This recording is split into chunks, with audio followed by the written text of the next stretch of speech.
We are here again, and this time we got A late night review. we got some ponies here with us No, too we to got join, plushies, but roll with it. Roll with it. and we got the boy Brandon here Hello. that watched.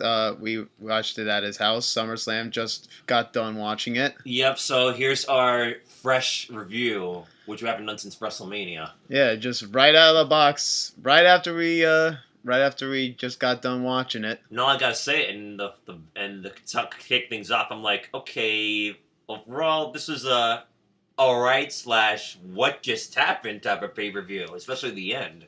Yeah. Yeah, But we'll get into it as we see it off.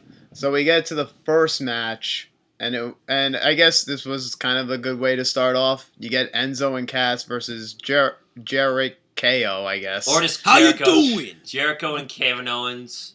Yeah. We would have saw the whole promo of Enzo and Cass if the network didn't... Technical difficulties, if basically. if the network didn't just go, Didn't blank on glitch us. Which is not surprising at all. It pretty much happens a lot. So Well, it happens on my network, too, so it happens. Hey, don't forget what happened at WrestleMania earlier this year.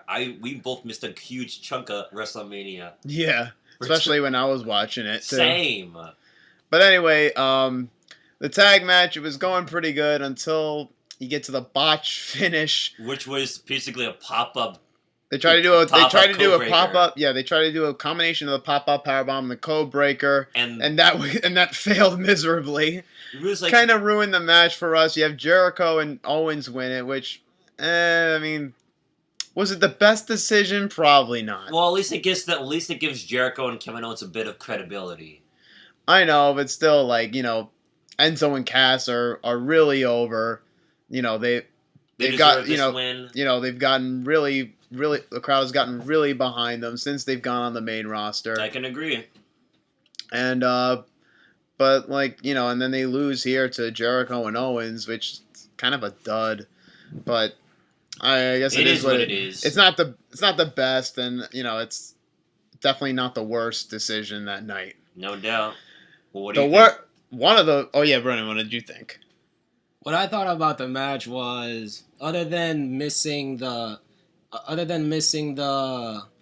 whole dialogue thing with Enzo and Cass for the SAWT soft. SAWFT. It would have been a lot better if we got to see that. Then we would be a little bit hyped for the match, but we kind of missed it because of technical difficulties. But the match overall, it was a botched finish. I didn't really like that little combo that they tried to do. Failed miserably. At least Enzo didn't get another at least no concussion for Enzo this time. Yeah, at least there was no concussion and no angry Cass going after both of them. Like he did with the boss. Yeah, like when they did that match, it was like, wait, come on, Big Cass, come in. 1, 2, 3. It's like, all right then, next match. But then you get to the women's championship match, and this had a lot going for it. We thought it was going to be at least good. Which was boy, what a letdown! Yeah. Instead, what we get was many botches during the match, especially the first botch where we thought, man, why is Sasha Banks trying to kill Sasha Banks? Yeah, Charlotte completely endangering Sasha Banks. She's all skin and bones, for God's sakes. And hey, you try to do a sidewalk slam off the top rope, which could have ended really bad for Sasha. She almost broke her neck like she did when she won the title on Raw in that match. And then oh my God. This match was just bad, and especially the ending there where Sasha does the bank stand. We thought she's gonna tap, but then she rolled over and 1, 2, 3, and Charlotte gets the title. It's like, what was the point of putting the belt on Sasha Banks on Raw? What was the whole point of that? Only to put the belt back on Charlotte. It's so stupid. What worst decision? Probably worst decision of that night. Yes, what is that gonna do? Unless Sasha Banks is gonna win it right back at SummerSlam. Yeah, and it's like you mean to tell me then you're gonna put this belt right back on Sasha? Like, why? What's the point? I don't get it. I don't understand. God, and this was definitely the match they had on Raw was the better of whatever matches they're gonna have probably. Pretty much. And all right, then what was the the IC title. Then was the Intercontinental Championship match between Miz and Apollo Crews. I barely watched this match. Not gonna do it. I barely watched. Pretty much. I barely watched this match, and Yeah, you can. Okay. I barely watched this match. Which match? The Intercontinental title match. I know, even though I was getting behind Apollo Crews was like, okay, Apollo's gonna get this one. We become the new champion. We get some credibility from Apollo and maybe some character development down the way. But then, unfortunately, in the end, Miz retains. Yeah, it was like I didn't really care who was gonna win. You know, I didn't like Miz. You know, obviously I don't like Miz, and him retaining. But I mean, if Apollo Crews won, then like he would have been a bland babyface and a mid card champion, just like Kalisto. That's exactly what would have happened if Apollo Crews won. But it is what it is. But I didn't care, and that was just it. Brandon, what did you think of the IC title match? The match between Miz and Apollo Crews. What I thought of it was I was hoping for Apollo Crews to win. Other than that, knowing the Miz, he would always have a trick up his sleeve, or a trick up of, or I should say a Maurice up his sleeve. Did Maurice interfere? Distraction. Did Maurice interfere in the match? Like Maybe Well, it's a little, but she hardly interfered when she was running up to Apollo Creed, going up on the ring. But other than that, it wasn't much of a distraction. But she still played a small role in which was bad. in the thing. yeah, but who knows? Maybe this rivalry continues between Apollo Crews and Miz, and maybe Miz could get something out of Apollo Crews that could make us get behind him. And have a bit, and along with some character development from Apollo Crews. Yep. And then we've gone from pretty bad to amazing. Or 'Cause then the it's next- not excellent. Yeah, because then we get to the match, probably without a doubt, Match of the the night. match of the night, and that was Cena versus AJ Styles, and Two.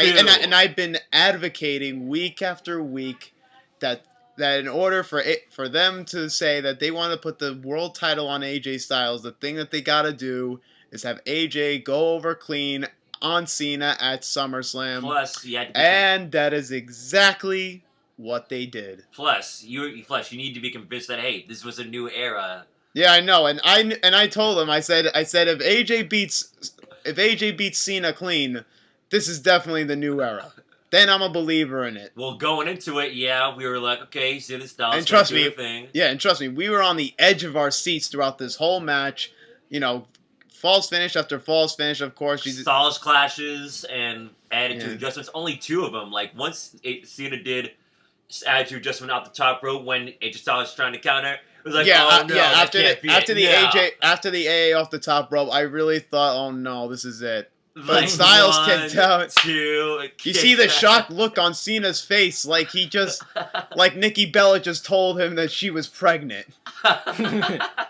Pretty much the reaction on John Cena every single time. Like after the second attitude adjustment, I think that AJ kicked out, John Cena just had the face like, what the hell am I gonna do? What the hell can I do? He could speak to Triple H about his match with Taker at 27, WrestleMania 27. So, anyways, I'm just glad that this match did what it needed to did, and it was and it was without a doubt the right decision the best decision of that night, the right decision. AJ Styles goes over clean on John Cena, and everyone goes home happy. And we were all happy. We were all marking out. We were all glad that now you actually have a viable top heel for SmackDown and possibly a viable contender for the WWE Champion. And Pretty then much. After the match, Cena takes off his never give up wristband. Yeah, and then Cena, like, now it's like, wow, like finally the story we've been looking for with Cena to actually get him over, and that's the self-doubt. Now he's actually doubting himself that like he can't, do what he can't no more. He can't do how he used to do. He can't win how he used to win, and now he's doubting himself. But So then again, it's like SummerSlam could be John Cena's iffy moments, but when it's at WrestleMania, pretty much it would be pretty much what his ring name would be, or as what Michael Cole would say, "Big Match Cena" every single time. Big Match John it is. Big Match John. Big Match John it is, John. Uh, So that was definitely best match of the night. There was no way any other match was going to top that, and clearly we were right. Or pretty much as what Eminem himself would say, that was the phenomenal match of the night. Definitely. Or AJ himself. Yeah. Then you kind of a good transition. You got Jon Stewart coming out and kind of like, reminiscing about it costing Cena, the match between him and Rollins last year at SummerSlam. And then and he brings out the New Day, which he announces that he's going to be by their side during the tag title match, which is the next match. And then the match happened, and then we really thought that Carl Anderson and Luke Gallows were actually going to win this. but apparently they only won by disqualification because Big E came out and there was a big pop for Big E. Oh yeah, Big E got a huge pop when they were about to. They were about to give Jon Stewart the ring postitis treatment. ring postitis treatment. That kind of sounded like, you're giving somebody a STD right there. But anyway. But no sex involved. Or for Jon Stewart's case, you're going to pretty much ruin his biscuits forever and ever. But glad that didn't happen. You actually got Big E coming to the rescue. Big E, save the day. And then it kind of really doesn't make sense that like he gets disqualified for Big E interfering because like isn't he part of the New Day? And he's actually a tag title holder, so I don't know why they had to disqualify but the officials didn't expect Big E to come out, so that's why. You're not actually in the match, so yeah, disqualification. I mean, I guess, but still, he's a tag title holder, so he technically should be involved in the match. Hey, there's some type of logic with it. But anyways, then again, it's Raw, so it's WWE. Logic fails anyway. Sometimes, most of the time. Most of the time. But anyways. It's kind of a win-win with this. Luke Gallows and Carl Anderson get a win. Plus, New Day are still the tag champs. So I'm fine with this. Even though it was screwy. Yeah, even though it was screwy, even though the match wasn't all that good, but it's whatever. Mm-hmm. And then what was it? I think the WWE Championship match was the next match. Yeah, it was. Yeah, it was. Ziggler versus Ambrose, and for that match. A lot of people were like, "Oh, what's going to happen in this match? I'm excited to see this." It was underwhelming. It was a flopping. That is all I could describe in this match was a whopping. Including that underwhelming finish at the end, where it was such an underwhelming match that like I had a lot of like they tried their best with the promo like after the promos got us excited before words and then that match happened. Oh God. They try to get you so excited, but then they give you this underwhelming match that was just so bad and just so crappy. It was just so. I thought it was kind of cringy at times. I would say cringy, just like it was just. Oh my God! I couldn't get invested in it. Nothing excited me throughout this whole match. Well, except for I don't think there was really anything that got me excited, except for just Dean Ambrose trying to take it a little bit of shot to Dolph Ziggler by trying to do a super kick, but didn't do it. Yeah, but it was just. But still, I wasn't invested at all. I wasn't excited at all in the match. Nothing kept me hyped. Nothing kept me interested in throughout this whole match. It was just blah. Although you did have a small complaint though from that match. What was it? Dean Ambrose's ring rebound from the ropes. He needs to stop. He needs to stop doing that every time. Or at least getting annoying. At least use it sparingly. No, yeah, he uses it all the time in every match he's in. Oh, every time he gets knocked back. Literally every match he's in nowadays, he does that move. It's a everyday thing, and you're gonna put on both my shoulders. Okay. No, just fixing her legs. Thank you. Yep. This is sponsored by My Little Pony, by the way. Yeah. Anyways, Anyways, If we had what an was I? official sponsor, I lost my train of Yeah. thought. But anyways, Ambrose. Wow, you got to strike that quickly. Okay. Anyways, our prediction was right. Ambrose retained. That's what needed to happen. And what they were really hyping up Ziggler and really trying to get people behind Ziggler, but yet they give us the crappy match and they give us and not even a replay afterwards and not even something after the match. It was just Ambrose won 1, 2, 3. He celebrates a little bit and then that's it. Then they go right to the announcers to go to the next match, or no, it was during commercial break or whatever. And this was one They of said it had nothing. It had no Ziggler being frustrated and be like, "Oh, I didn't win" or something like that. No, no. See, I told you. A big flop. Yeah, just a real big flop. Or as what the Brony community would pretty much call it, a big running Trixie face plant towards the ground. Why? Because it was how disappointing it was. Well, not really disappointing. It was disappointing nonetheless. But still, Dean Ambrose won. Yes, as I thought. I know that's the most important thing that matters. But still, when you hype something up and you get someone so excited for something, then we actually get the match or And the then actual it payoff. flops. It's And it flops. It's not fun anymore. yes, what was all that build up? What was all that hype for? Just to be underwhelming like that. I was expecting Ziggler. Yeah, you to said give his all. Yeah, and you said this was going to be an exciting match, and you were excited for it. And look what happened. Look what happened. Look what they gave you. And Mike, you're probably not going to like me for this, but it makes Lesnar versus Ambrose at WrestleMania actually exciting. Yeah, I actually would rather watch Lesnar and Ambrose again than watch that match again. Agree. And watch Ambrose and Ziggler again. I agree because they brought in a lot more stuff from under the ring. Well, this one was just pretty much a quick title defense. So hopefully this is the end of Ziggler chasing the championship and they actually bring him down to mid-card where he belongs. Unfortunately. Not that we're throwing you under the bus, Ziggler. We like you as a wrestler, but this match was kind of much of a flop for and you. You just could not get over it. Neither. Although the crowd was cheering for both guys.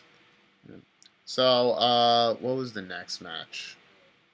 Attack. Oh, it was the 6 Diva tag. Yeah, You gotta eliminate Diva from your vocabulary. Didn't they actually say 6 Diva tag match on the show? I believe they did. Yeah, 6 Diva tag match. If they did, I think they actually did say that. If they did say that, then I'll say this, WWE. Are you lost in translation right now? They can't make up their minds. But anyways, we get the 6 tags match, 6 Diva tag, I guess. And you get after Natalia and I forgot who it was. It was Natalia and Alexa Bliss. Naomi, Naomi, Carmella, and Alexa Bliss. No, Naomi, Carmella, and Becky versus Natalia, Alexa Bliss, and it was supposed to be Eva Marie, but after the whole suspension thing, who pretty much does not want to fight. Yeah, as always. And then me and Jay, through the phone, the heel Jay, champion, the reigning champion, texted me that they're probably gonna have Nikki come out, and I sort of I'm not gonna be surprised. And what do you know? You get John Cena's girlfriend. No, he's still gonna be married to her. You can look, but you can't fiance. touch. You could look, but you can't touch, as she would say. And as predictable as it was, when she came out, yet nobody she was cared. Gonna win. And yet, yeah, and we were like, yep, she's winning, and of course you get Nikki, Natalia, and Alexa Bliss winning. Yeah. And who's the main winner? Next, it was Nikki. Yeah. Next, no interest there, WWE nothing. Universal Title match. Yeah, it was. Was it that? It was Seth Rollins. Oh yeah, I guess it was the next match. Balor versus Seth Rollins versus the Demon King Finn Balor. And seeing what they came out with, we just got a basic Green Tron entrance. I mean, we got a Sinestro Tron. Okay, yeah, we get Green Tron attire from Rollins, and then obviously you get we got Balor's demon entrance, which was pretty much very long and more Predator type kind of entrance. Well, no. If you really want to go Predator type, you could have just had the white teeth, all black, and probably changed his eyes a little bit. Or Yeah. just have him wear the helmet, and then so Yeah. he'll just be like. And to be all Like honest, I wanted to get into the match. I wanted to be interested in the match. But there was I just couldn't get into it. It felt like an ordinary bland match. It had nothing interesting going on. It stinks for And that. especially, okay. And then we get the Universal title presentation. All the same. I know, no variety. No. Women's title is white with the red inside WWE logo. The World Wrestling Entertainment World Heavyweight Championship Unified title Is black. as the original is black with the WWE logo. Now Then the Universal one, which we're all hoping to be different, is red. is red with It's the the Raw same brand. type, yeah. Is Raw branded with the WWE symbol. Boring. Wait, that's my phone. Mm-hmm. Yeah, so you get the same thing. The same Yep, championship, yeah, except, don't need to worry. but it's different because it's Alright, red. Taylor. Exactly, which is Fine. boring. Makes no sense. Why Yep. make it interesting if it's just going to be the same? Yeah, and rumors are claimed that that title belt was actually dipped in a certain red liquid, but I will not mention. WWE Meme said it best on Facebook. That was Stephanie on her period. Oh, wait a second. When you think about the title, when you think about the symbols, the red strip is red, but this one, since it's all red, they made it black. That is so different! Mm-hmm. No. I it's know, still the right? same. It's exactly different. Okay. That's the only difference it is. The red thing is black, while Yeah. the rest of the belt is Yeah. red, which But anyways, doesn't the make any sense. Yeah. Anyways, the match itself was just bland. It was uninteresting. It was Nothing just compelling Yeah. to get behind. It Yeah. was just two And- coup de grace. and then Balor winning at the end. I know everybody went crazy in the arena, and But they all went crazy, and they all loved it and everything. And it's a shame because Balor does deserve a good character. He does deserve a world title. He does deserve to be on the top spot, but this just felt rushed. Of course, it felt rushed. It didn't feel special at all. There was no pyro, no Yeah. big celebration, no nothing. Yeah, Yeah. it's just Balor wins, the crowd pops, and then he just gets the title, and then that's it. Yeah, and I was actually expecting Stephanie McMahon to at least want a little recap of what happened and why Seth lost, because knowing Stephanie in general, she would rather want Seth Rollins with the belt, but she basically just went, "Oh, you won. Here, you can take it." Yeah, no heel Stephanie at all here. Yeah, just say random, "Oh, okay, you won." This was Here's your just belt. this was just nothing. This was just this was just No absolutely no. congratulations, not even from Mick Foley. Yeah, Mick Foley just left. I'm like, Mick Foley and Gee, Stephanie felt Foley. like they were just there.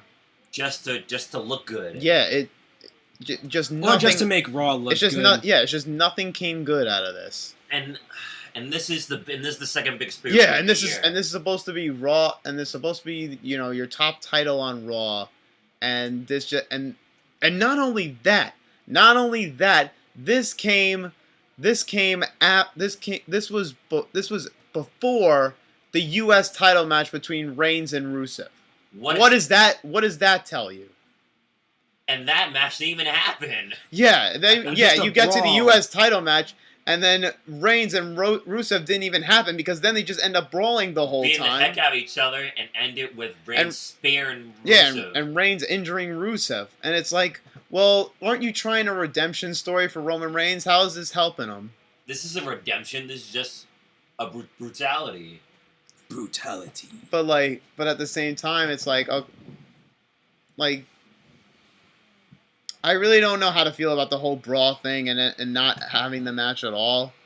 Like, do you really need to do this? Like, where are you gonna go with this now? I don't know, but let's just see how things turn out tomorrow on Raw. And in all honesty, it kind of makes Reigns seem like, I mean, it does make him seem like a badass, truth be told, to which he should be. But at the same time, it's like, well, he's getting the upper hand on Rusev a lot now, and it's like, well, isn't the babyface supposed to be like the one that's vulnerable and the heel's supposed to be dominant? Like, how are we supposed to take Rusev seriously as a U.S. champion now? Well, I mean, it's just Reigns is getting the upper hand each time. He won. He won last Monday on Raw, which to me I loved it because it was a American beating the hell. Reigns has just been getting the upper hand on Rusev week in and week out. It's like, well, at some point Rusev has to defend against has to be the dominant person, actually show some show some strength and show that he's a viable threat to Rusev, to Roman Reigns. But apparently that's not the case today. And it's just so.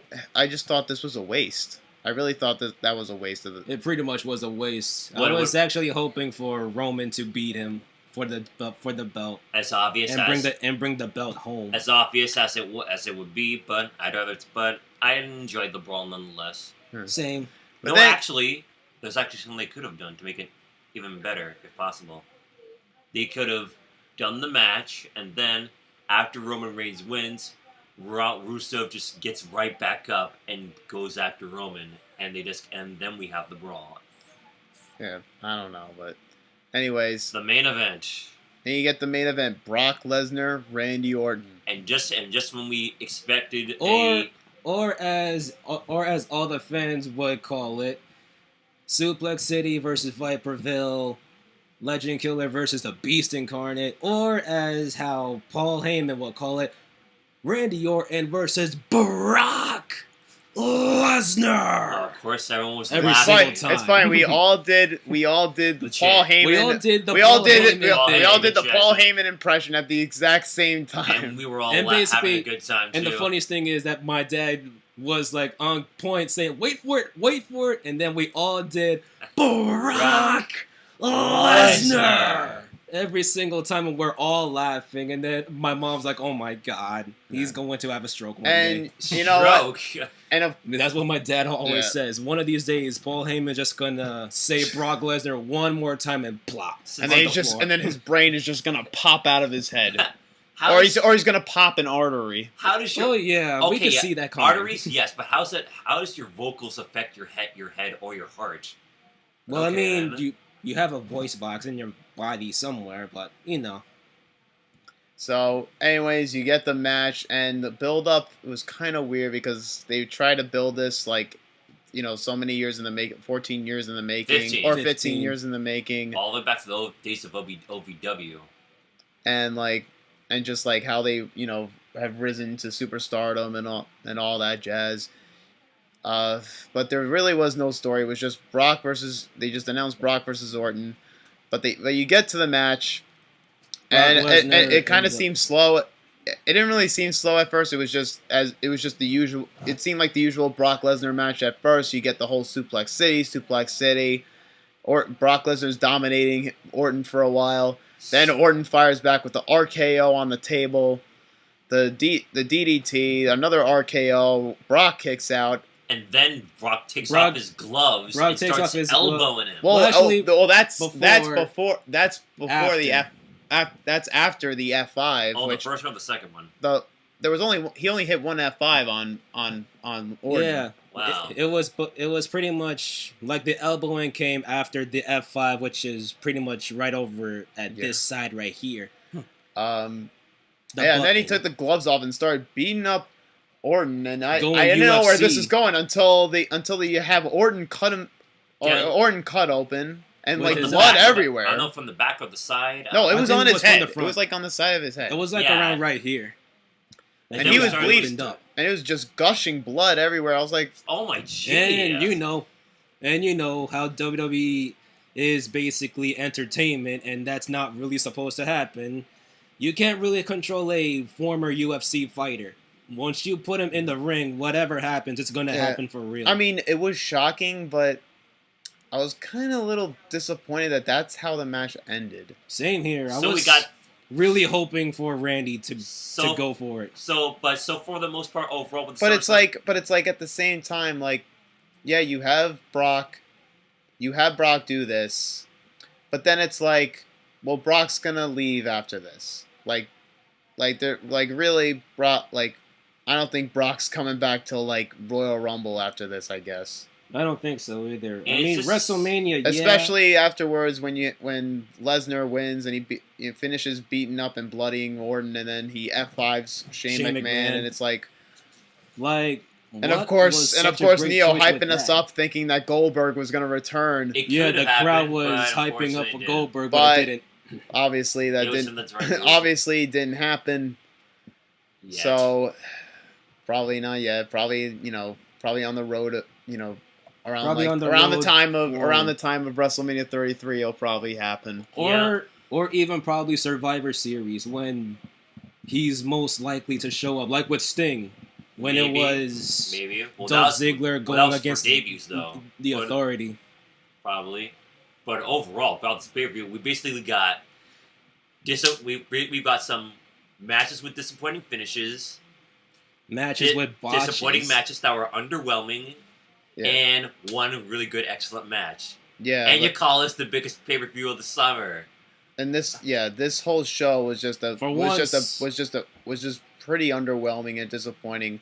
Yeah, it had one great Phenomenal match. It had one phenomenal match and one great booking and probably the best booking decision of the night. It still does not make this a great pay-per-view. It does not make this the biggest pay-per-view of the summer. And it should have been. And But normally, unfortunately, it's not. me myself, I love watching SummerSlam. This one SummerSlam in particular was just not what everyone wanted. Or expected it to be. Both comparing this to WrestleMania, which one's worse? SummerSlam, I would have to say or that's if we're talking matches. Then. Maybe- I don't know. I have to say SummerSlam because yeah. You know what? Maybe I guess I'll have to go with Summer. This was actually better than WrestleMania, to be honest. Well, wait, this is better than WrestleMania. I will watch Reigns versus Triple H again. I will watch Shane versus Taker again. I would watch. I'll even watch the Divas women's match. Yeah, again. even when Sasha didn't win that time. I'll that watch night- that instead. I would rewatch pretty much any WrestleMania. I would pretty much rewatch WrestleMania 23 just for the fun of it over this SummerSlam again. Yeah, but I mean, this SummerSlam did have a great booking decision that WrestleMania this year was lacking. yeah, What was pretty that? much. There was no great booking decision for WrestleMania. All of them was just like, Yeah, there was no good decision that came out of WrestleMania. well, except for I'll let it slide with Taker and Shane, even though Vince decided to put Shane in charge. Taker winning would have been fine if he didn't put Shane in charge anyways. It's like, I mean, Vince McMahon himself did Reigns say- beating Triple H wasn't a bad decision either, but it wasn't like great. It wasn't like the greatest decision. and as predictable as it already was. Yeah, but it was still a good decision though to have Reigns go over on Triple H though. But let's Yeah. just hope that at Backlash and Clash of Champions, we finally get something right. Yeah, Nobody hopefully. gets something right. Yeah, we could all hope for that. Yeah, but unfortunately, it's on 9/11, so Let's see. it how might. So that good might it could be. that might be a bad omen for that pay-per-view. Omen. Yeah, pretty much like jinxes and whatnot. Well, at least I'd rather take underwhelming matches. Than, And plus, this year's going to be the 15-year anniversary of 9/11. Yep. 15 years. Yes. So please don't. Isn't that Don't a bad? make it an Don't you omen. call that a bad omen for a WWE pay-per-view to be on 9/11? Yeah. 15 years of that event. Yep. Well, wait a second. Now that you just said that, Randy and Brock Lesnar have been in the thing for 15 years. We're going to be celebrating the 15th anniversary of 9/11, and Backlash is on 9/11. 15 years of its anniversary. Yeah, I don't know if Brock and Orton are Orton. going to be there at. Well, at I know Backlash. that, but as in, Or but like, maybe as in the whole 15 number entirely. Illuminati confirmed. No. It is Illuminati confirmed. But anyways, that's our review of this show. So we're pretty tired and we want to go home. So that's about it. Hopefully, things turn out better in the coming weeks. Yeah, we'll see you all. We'll see you all next time.